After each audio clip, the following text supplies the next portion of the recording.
Ka mo basa sa pulong sa Ginoo? Nga klaro mo kaya ang Biblia nga ang kaalam nagsugod sa imong pagbasa sa pulong sa Ginoo. Usba balik kag basa Justin. Panultiyon chapter 2 verse 6.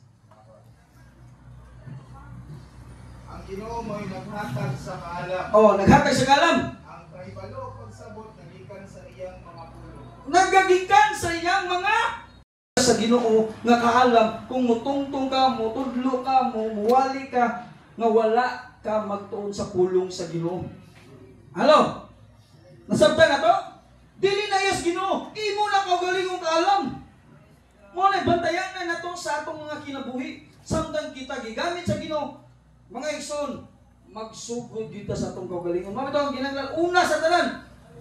Putli, pure gani, walay sagol. Ang imong intensyon may maya lagi ng Ginoo. Hello? Nasabtan? Yan, na-meet na ang requirements. Nanakay kahadlok. Nanakay pagtahon o nanakay kahadlok. Sa diya nga nanakay pagtahon sa Ginoo, nanakay kahadlok, magtuon na ka sa pulong sa Ginoo, gihinay-hinay na kag-process para sad gamiton ka. Hello? Para sad gamiton ta nga ma-share ang pulong sa Ginoo. Padayon ka sa 18. Dili.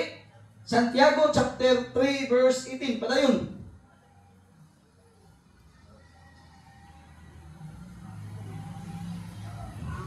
Ang pagkamatarong mao ang bunga sa binhi nga gipugas sa mga makikaiton diya sa kalinaw. Amen. Ang pagkamatarong mao'y bunga sa binhi sa mga makigdaiton. Sa to diay makigdait ka to share the gospel para sa sila, murabag mubunga ang pagkamatarong sa ilang kinabuhi. Sa to pa, kita day kahayag data kung kita nana ang kaalam sa Dios. Hello? Kahayag ka, kahayag kita tanan, kahayag. Hello? Muto ba mo kahayag tantanan? Kahayag tantanan para sa mga tao nga wala pa diha ni Kristo. Mga tao nga nagkinabuhi pa diha sa kangit-ngit, kinanglan mahimo kang God. Unsay kalainan sa langit mo nga kaalam ug sa kalibutan mo nga kaalam? Dako kayo kalainan. Dako kayo. Wala magbasa Justin. Santiago chapter 3 verse 13 to 16. Kung diya kaninyo may maalam na sinabuton, kinahanglan ipakita niya kini sa iyang kinabuhi. Pinaagi sa mga maayong buhat. Amen. Sa pagpapos sa kaalam. Amen. Ang sa inyong kasing-kasing ana ang bilabihang kasina o kahapon, ayaw pagpakasala, patok sa kamaturan, pinaagi sa pagpasigagbo sa imong kaalam. Amen. Ang mga matang sa kaalam, dili galiton, kundi kalibutanon, dili Diyos nun, kundi yawanon. Diin na ang kasina, o ang pagpaninguha alang sa kaugalingong kaayuhan lamang, ana sa mga kasamok kung tanang matang sa daang uban. Sa to pa diay, ang kini ding earthly wisdom, kini bang kaalam sa kalibutan ba? Ang gitinguha ra din niya dungog sa iyang kaugalingon. Halo? Nasabtan na to? Ang kini ding earthly wisdom, kini kaalam diri sa kalibutan, ang tinguha ra din ni ang resulta ra din ni dungog sa imong kaugalingon. O bantayanan na to sa matag-usan na to nga moingon ta Kristohanon ta, pero atong gipasundayag ang kalibutan nga kaalam kay kana siya puno sa pagpakasala. Hello? Nasabtan na to? Unsay makababag sa kaalam nganong ang tao dili mahatagan sa Ginoo ni. Kinsa makatubag? Sige. Unsay makababag sa kaalam nganong ang tao dili mahatagan niini. Sa langit nun nga kaalam, unsay makababag? Sala? Okay, unsa ba? Number 1, yun na. Pride of life. Kana bang moingon ko ba? Moingon ta ba? Pride pakwan na niya. May pakwan na niya. Mas ngilngig pakwan na niya. Mao nay makababag sa langit nun nga kaalam. Mo nang di ka makat-on kung saan pagpaubos. Hello. Mao na siya usa sa pinakamakababag. Ang requirements niya, respetuhin ang Ginoo. Nagpasabot, respetuhin yung kahadlok. Nagpasabot, respetuhin siya. Kay siya ang nagsuklay sa kaalam ng gikan yun sa langit aron ma-process ka. Siya ang nahatag sa pulong nga mo transform sa itong mga kinabuhi. Mao na itong i-acknowledge firme. Ug mao na itong angay nga kahadlukan nga mahimulag na sa Dios.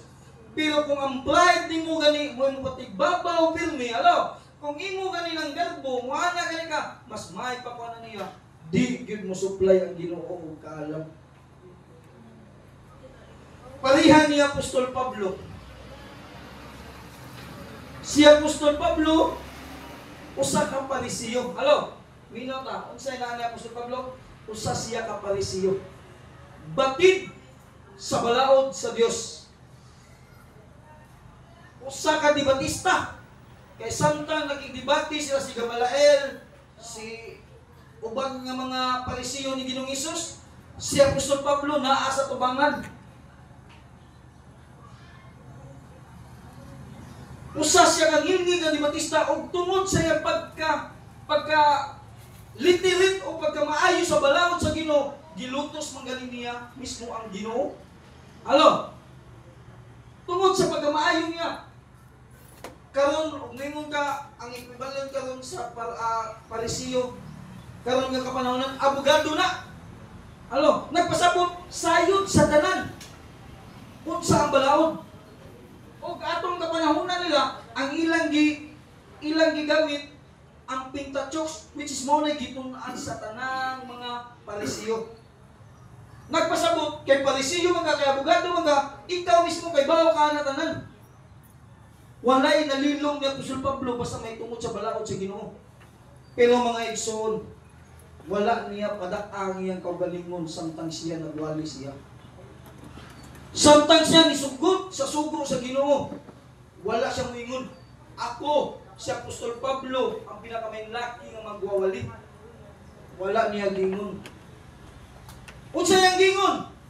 Siya yung kaugalingon. Mawitaw niya, naglagot na siya, naglagot sa iya kalagot. Manong ngilngig mong kayo mudag, istorya ng mga maayo mo. Ako kanya, kung mahitungod sa balaod, Parisiyo mo. Kung mahitungod sa kaliwat ko ni Benjamin, nagpasabot, pinasilunggan niya kaliwat. Kaliwat sa mga bantugang, mga alagad sa Diyos. Pero wala siya magpataas niya na. Mahitungod sa pagkatinuli, tinuli siya. Pero wala niya dipataas siyang kaugalingon. Nung siyang gibuhat, 1 Corinthians chapter 2, verse 1 to 5. Mao na gibuhat ni Apostol Pablo, samtang siya nagwali.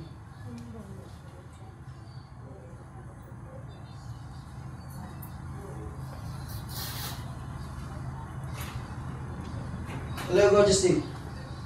There go.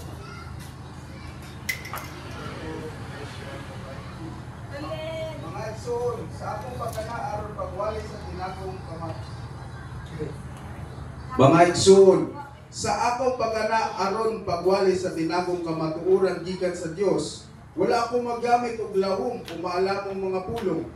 Nakahukom ako nga kalimtan ang tanang butang gawas kang Hesukristo ug ang iyang kamatayon sa krus.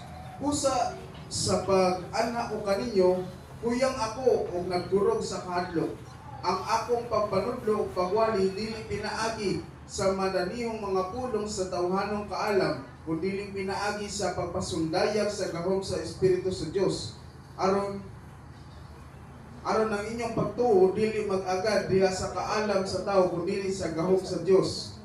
Apan alang ni atong mga hamtong na sa ilang kinabuhi espirituhanon, naghisgot ako kaalam, binuon dili kini ang kaalam nga iya niining kalibutana o sa mga nagmando nining kalibutan ng mga lumalabay lamang. Nagpasabot, dili di ang kaalam sa iyang kaugalingon nga kaalam ang iyong gigamit. Sa diya nga nangalagad sa Ginoo. Nasabtan na to? Dili iyang kaugalingon. Kung dili, naghisgot sa lain nga kaalam. Kaalam nga gikan sa Ginoo. Mao na iyang isaligan. Mao ni mga igsoon. kung atong sabton, kung magsalig ta sa atong tagsa-tagsa nga kaalam, samtang kita nagkinabuhi, isip ko sa kakristohanon, wa kay basa-basa sa pulong sa Ginoo. Wa ka magtahon sa Ginoo. Musimba, pugsunod pa kayo. Tanaw nimo ang imong kinabuhi, mga igsoon. Kung imong kaugalingong kaalam lang imong saligan, mga igsoon, sama sa akong gingon, mahinay-hinay tag-depart sa Ginoo na. Hello? Maghinay-hinay tag-depart. Nga naman, nagsalig naman ka sa itong kaugalingong nga kaalam. Di ka mamino sa pulong sa Ginoo. Hello? Nasabta na to? Bantayan na siya. Kinahanglan taglangit nun nga kaalam. Kinahanglan ta. Pero imit sa daan ang imit gyudaan unsa mga requirements.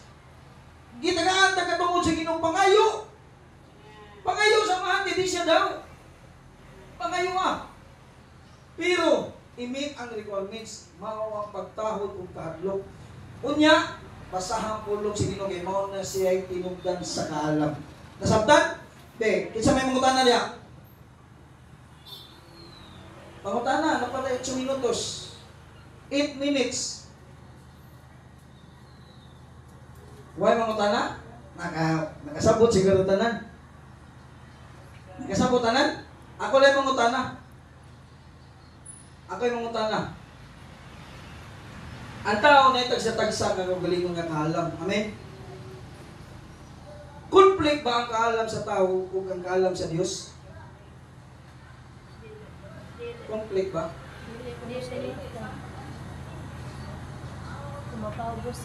For example, situational. For example, sa diyan nga nagwalita. Nagwalita, na ay nitambag ko sa kapastora o pastor. Kinanglan sa atong pagwali. Sa atong pagwali, proper dressing ta. Kung adto ta sa daghang tao, kinanglan magkatsunis ang lalaki, ang babae magsayal, nga proper yun. Pero ngayon nga, di ko komportable na. Nakay kaugalingon ni mga desisyon kung nakabantay mo. Nga naman, kaya tawag nag-agad kung unsang komportable siyang kinabuhi. Hello? O, anha mo apply imong kaugalingon nga kaalam, which is imong gi-disregard ang advice nga maumanta to'y gikan yun sa Ginoo. Nga naman, proper dressing gani in terms sa pagpangalagad. Or bisan unsa nga klase nga proper basta in terms sa pagpangalagad, di gina magkaguliyan basta proper siya. Pero kung ay komportable mo kuan ni, komportable ko ani nga ako ni buhaton, komportable ko ani nga mao ni akong buhaton. Basta nangalagad ako basta komportable ko, which is dili man makita nimo ang sayop, pero ang mga tao nga nagpalindot patok mao ay nakakita. Hello? Pero walay sayop nga dili madayag. Kinsa may mga na? Mao na siya conflict yun siya. Dako kay siya conflict. Kaya naman, ang kini mo ato ang kaugalingon ni atong giagad dili nang Ginoo. Kaugalingon na to ba? Basta kaugalingon na kini mo, ang kanabang gitawag og satisfaction sa kaugalingon ba? Mao na gani na ang patigbabaw, ang kalam sa Ginoo mawa gid na. Isabta na to? Sige, pamunta na. Napatay 5 minutes. 5 na lang. Bulo na sa oras yun. Oo. Naagin. Labi na sa mga leader upan. Kaya ano na ito man na sila yung churches na basta once mo sa kanila sa kuan formal dress code, dili man tulog sa kuan. Mao na siya. Dili na sa church, i-apply na nila. Kana siya. Mao kanina. Ang tawag namo tay gitawag og kanang sa to kaugalingon ba komportable og dili. Which is kung komportable ka pero dili komportable. Dili komportable para sa Ginoo. O sa may gingon sa Ginoo, Mga babae, kinahanglan ang kagwapas babae dili magbase sa inyong gisulong. Magbase kung unsa giunsa ning pagsunod ang pulong sa Ginoo. Magunsa man ang siksi kay ka. Pero nahimo kang hinungdan nga imong isig ka tawo, isig ka na ang mga lalaki nakasala. Unsa gingon sa Biblia? Higdan og galingang bato ang inyong liyog o itambog dito sa linaw sa laod. Bantay ta, awil ka mga lalaki. Magunsang nang ngilingig kita. Kabantay nang kita ko garsonis ba? Nakakita ko garsonis, pag lalaki din siya. Niya, dako kay, kita na dako kay gisilyo rin, napay-gisilyo rin, napay-gisilyo rin. Siya tawagan ng garsonisa? Ha? Basta gisi-gisi siya. Pero tinapak-tapak dito, Pastor, kaya wala sila yung kasunis. O kung wala ka, di, ang tinod lang, kung wala bintilayin ni Sulo, di siya gumuto, eh. Ako, di niyo gumuto, Ginoo, nga Ginoo, di mo supply. First ako masimba sa CJ, first yun ako simba. Nag-short ko. Bago kong laya. Nga na si Pastor, sunod ayaw yun. Si Pastor Ernesto, mo na akong giilagid sa una. Sa kanto karon kita ko lang spiritual father ako. Ayaw yung pag-short. Kay, lain kita naon. Ikaw rin nag-short, dalawa. Ako yung gibrangkan, basta istorya kas tinoon. Pastor, wala, dito ikaw sumis mo pa paglaya na ko. Pagsunod, Sabado pa lang. Daghan ginabot, polo, patakalsonis, ng mga sapatos. Mao na nga di ko mo to, nga ang Ginoo dili mo supply sa iyong mga anak. Mo supply oy. Ato lang yun, ang kini magong komportabilita. Labi lang kini perfecto, bantayanan ni siya. Bantayanan. Nga naman, ikaw mangguy, musa ka galing ka ni perfecto, gihimo kang taytayan sa balang espiritu. Halo? Bantayanan ka. Musa ka na galing ka ni, gihimo kang taytayan sa balang espiritu. Mukuyan na kang balang espiritu. Tungod nimo. Labi na, kung leader ka, pa-feel gini lang ang presensya sa Ginoo. Pero, kung nanay sami kamay sila pananaw, mawa. Tinuod na, realidad yun na, mawa. Huwag nasa kayo pagbati nga dili mayo mo sa kakaspertito. Di sa kagatalong istorya, uy. Tinuod na, experience na ako. Ako, salamat lang, kung experience lang sa akin ng mga inunana. Mga kay bawon yung ko, kung sa yung mga kanang gitawag na ito, mga problema sa Kristohanon, basta in terms sa perfecto, yun ang iskutanan. Mga nabantay, aware ta kay naman ko yung kaning kalibutanon nga kaalam, usay ma-apply na to sa itong kinabuhi sa ating magsimba. Ako lang ni Idol Pastor, dating conflict ba ang alam sa Diyos? Alam sa tao, yes, conflict. Kung alam ko iduga na tulog ka ebidensya kung saan kaalam sa Diyos, ang kaalam ika sa tao, mga ako lang i-research ba? Ang una, ang tulog ka ebidensya, diindikan, kinaiya, o resulta. Kanang tulo. Ang kaalam sa Diyos, yung tag-dindikan, dikan sa Diyos. Ang kaalam sa tao, dindikan, dikan sa tao. Resulta. Ang kaalam magikan sa Diyos, nagdala kini og maayong mga desisyon. Matarong nga pag kinabuhi o pagpahimuon sa Diyos. Ang kinaiya sa tao, mag-alam, kini mahimong maalamon sa pananaw sa kalibutan. Maalamon na ka ba pananaw sa mga tao? Apan kulang sa espiritualong nga palabot. Mahimong usab kini nga hakog may patason o makadaot. Resulta, ano may resulta kung imo kaalam gikan sa tao imo na yung uling mo kaalam sa Dios. Ang resulta sa kaalam sa Dios nagdala kini og maayong mga resulta ng dito ni resulta. Mga maayong desisyon mo karon pag kinabuhi, patarong pang pagpahimuon sa Dios. Kung ay kaalam kaalam sa Diyos, di ka nyo lang mahimot ang Diyos. But ang resulta sa kaalam sa tao, mahimong magdala kiting kalampusan sa kalibutan. Kalibutan lang. Kapan, dili makahatag o tinuod na katagbawan o kalipay. Amen. Mahal siya, sakto sa na. O, kay nga yung diferensya, dako kay diferensya, konti yun siya. Muna, kinanglan mo siguro yun ni nga magtuon yun ta, may tungod aling kaalam. Kay walay Kristohanon nga mo survive. Punta na ka? Walay Kristohanon nga mo survive kung wala ang heavenly wisdom. Hello? Wala. Mutuo ko nga kita na nakasinatig mga pagsulay tanan. Hello? Kinsay wala ka sinatig pagsulay? Hayahay yung mga Kristohanon. Ay, kinsay wala makasinati o mga tentasyon, hayahay yung mga Kristohanon. Kinsay wala kasinatig problema, hayahay yung mga Kristohanon. Kinsay wala makasinati o mga paglutos, ang tanan nakasuway. Hello? Pero pinakanindot nga sulbara na heavenly wisdom. Ayaw sulbara pinagi sa imong kaalam nga iso. Ayaw gid sulbara. Kaya ang Ginoo kompleto gid ang pulong sa Ginoo nga nagsupply na tong kaalam unsa ang pagsulba ng mga problema. Walay nagkuwang sa tanan. Hello? Wala gyud ni magkuwang. Moingon sila, naamang goy mga problema nga sa iyong ra kay sulbaron. Hello? Tinuod? Ayaw yun ingnan sa'yo ang tanan basta wala nimo pangutanan Ginoo.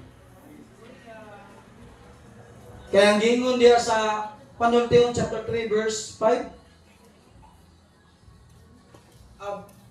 Verse 5. Salig sa Ginoo sa bukos mong kasing-kasing. Ayaw kayo pagsalig sa imong kaalam. Amen! Nagpasabot, Ginoo gyud ang imong saligan sa tanang sitwasyon sa imong kinabuhi, sa tanang problema. Hello? I-acknowledge siya. Kaysa 6, anak? Justin, iwas sa 6. Pinumdumi siya sa tanan mong buhaton. O? Tulan kaniya sa matarong adalan. Diba? Nindot kayo sa size. Hinumdumi siya. Muna ayaw sulbara ang mga problema nimo diri sa kalibutan sa imong kaugalingon lang. Salig sa Ginoo. Ayaw salig sa imong kalam. Hinumdumi siya. Amen. Okay, mamarog ta. Wala may mungutan na, mamarog ta. Karami ko gustuhan nga ay di ko na di ko alam na. Dili. Sana man depende yun sa pagkaon. Muna nga Pulong yun. O, pulong yun sa Ginoo. Muna, kinahanglan ang mga Kristiyano sangkap sa pulong sa Ginoo. Halo? Sangkap ha? Di nagpailan na. Ayaw di mo magingon niya. Ayaw di mo magingon niya. Naro may uban. Ako na ni, kani katapusan ni. Katapusan. Naro may uban. Di na kumistil magtuon. Ang Ginoo rin mag-supply na ko. Di ala di pastor na di ko kabalo na. Oh, di ko kabalo na. Nagpakita mo magtuon. Naagyan mo gani, naayaw gyud mo magingon na. Kay di gyud mo supplyan ng kaalam sa Ginoo kung wala mo magbasa sa pulong sa Ginoo. Sige. Manginaw ko nga natiknot ninyo tanan. Kanagod may tungod dito sa kaalam kung di pagay. Heavenly wisdom brings salvation. Nindot kay na siya nga topic. Lapad nga topic. Amubo nga topic pero lapad kayo og gamit sa kung kinabuhi sa Kristo. Atoy daw ka tong mga ulo. Sa makausap pa, ikaw Ginoo among gilang nga among langit mo nga amahan.